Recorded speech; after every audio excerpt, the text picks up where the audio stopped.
Hello, calling up community and the rest of the world, apparently. I'm Claudia Alick, and today we're going to talk about being apolitical. So as many of you know, I was recently doxxed and have been receiving some rather consistent harassment from white supremacists. In response, I, of course, reached out to all of my digital communities and said, hey, y'all, please have my back. Please support me. And also my feelings are hurt, so, give me some love. And most of you have been amazing. I am frankly overwhelmed with the amount of support I have received online and in real life. However, there were a few groups that responded either with radio silence, and one explicitly deleted my content. And when I asked them what happened, they said, well, according to our rules, we are a specifically apolitical space.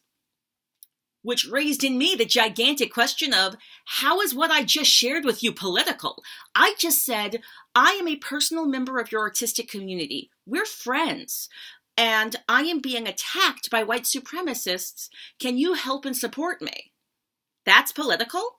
So I reached out to you and I asked the question, is being explicitly anti-racist political? And this is what you said to me. Cynthia, only if one's platform is based or built on racism. Rebecca, it shouldn't be. Dane, breathing is political. Raul, yes. Politics is a set of activities associated with the governance of a country or an area. It involves making decisions that apply to members of a group. It refers to achieving and exercising positions of governance, organized control over a human community, particularly a state. I used to say I was not political. Until a few years ago, someone corrected me. As an activist, I am not a fan of politicians and partisanship, but politics? Yes.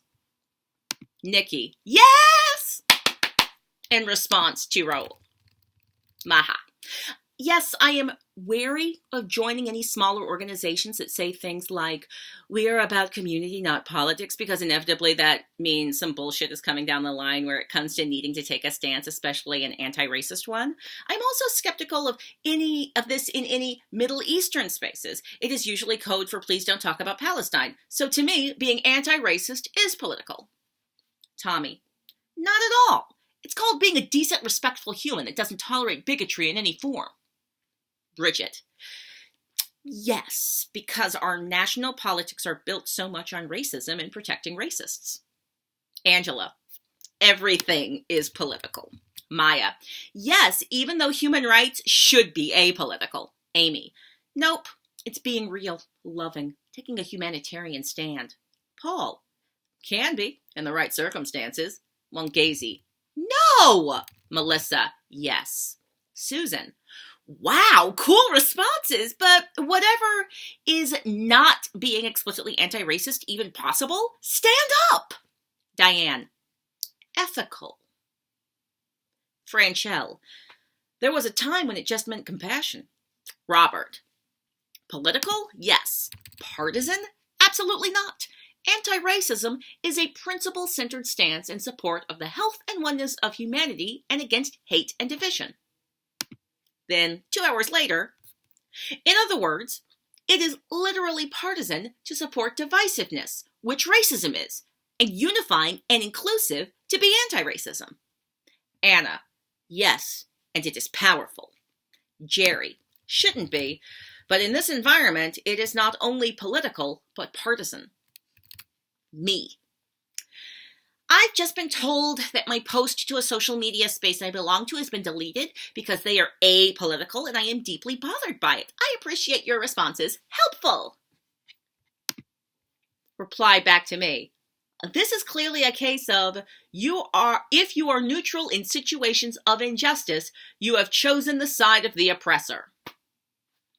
Let me say that one again, because that's good. If you are neutral in situations of injustice, you have chosen the side of the oppressor. Thank you, Robert. Dane. My favorite, A is my favorite prefix, but all language is political. Establishing parameters of acceptable language is political. I have a BA in political science. Dane. Brilliant. Arsene. Oh, that's Amy. Dane. That's brilliant. Arsene. In the eyes of the oppressor, yes. I just dealt with this in the context of a venue claiming being apolitical after asking a booth that offers health services to low-income women to leave a blood drive. It was New Orleans Abortion Forum. They claim that, but have no qualms hosting high-priced dinners hosted by a gluttonous, corrupt, but right-wing, so he gets away with it, lieutenant governor. Letitia. Yes, because what is considered normal is based on a racist platform. Explicitly ignoring the cries and pains of marginalized people is what some people have to do in order to remain polite and consider themselves good people. Because to acknowledge pain and systematic oppression as anti-racism would require them not only to acknowledge that they are complicit and benefit from the oppression of others, that they would also have to do something in order to remain good or redefine what a good person is. Anti-racism requires self-reflection, and there are few things that folks in power hate more than really looking at themselves. Richard. No, it's a human responsibility. Nicole. I don't understand how being anti-racist is political. The right of animals not to be tortured, people not to be raped, and all to be treated with respect and compassion are just fundamental truths. Robbie. Yes and no. All human behavior has a political aspect. Anti-racism is not more political than anything else. That said, obviously, there is no rational justification for racism, so being anti-racist is as political as being, say, pro-math or anti-flat earth or something. Tia. The personal is the political. Basmin. Beto used anti-racist in a speech, so I guess it's political now. Definitely a challenge to status quo and systematic racism. Kate. I'm in a Juilliard forum where I posted an article on 10 things you can do to address the cruelty at the border and was reprimanded by fellow artists, grads, for posting something political and imposing my views.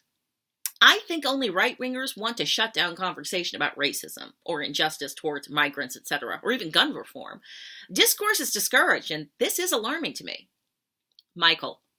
It absolutely is, I think, in the best, most urgent, and often riskiest way. Tessa. To be apolitical is to be both creepy and intellectually dishonest. No such thing. Maria. I'm going to be very contrary here. There's a school of thought that says to subject an absolute good to the human war of words diminishes its power. In other words, who cares whether it's political or not? Rightness is all. I could read 1,000 books and discuss them with everyone I know, and it will never mean an iota as much as the action of the neighbors who formed a human chain around a man in his car to keep him from being detained by ICE. Tim. Everything is political. In my statement, it sounds like being apolitical is just code for supporting the status quo. So, thank you, community. Your ideas inform me so deeply. What I love is when I ask a question, because I asked, is being explicitly anti-racist political? And some people said yes, and some people said no, and some people said yes and no, but everyone had grains of truth embedded in their responses, and that helps me to understand more deeply what we are doing. So I think that the place I'm sitting in terms of my beliefs are any institution that's labeling itself as apolitical is lying to themselves and others, and they should just be honest. You might be an institution that disallows contrary speech. You might be an institution that wants to support the status quo. Ultimately, silence in the face of injustice is supporting the oppressors. So I guess I now have to write back my fun art group that I really liked. I kind of am sad that it's now been revealed to me that these are a lot of people who will explicitly be silent if I'm attacked by white supremacists. We're living in scary times, y'all. All right, solidarity!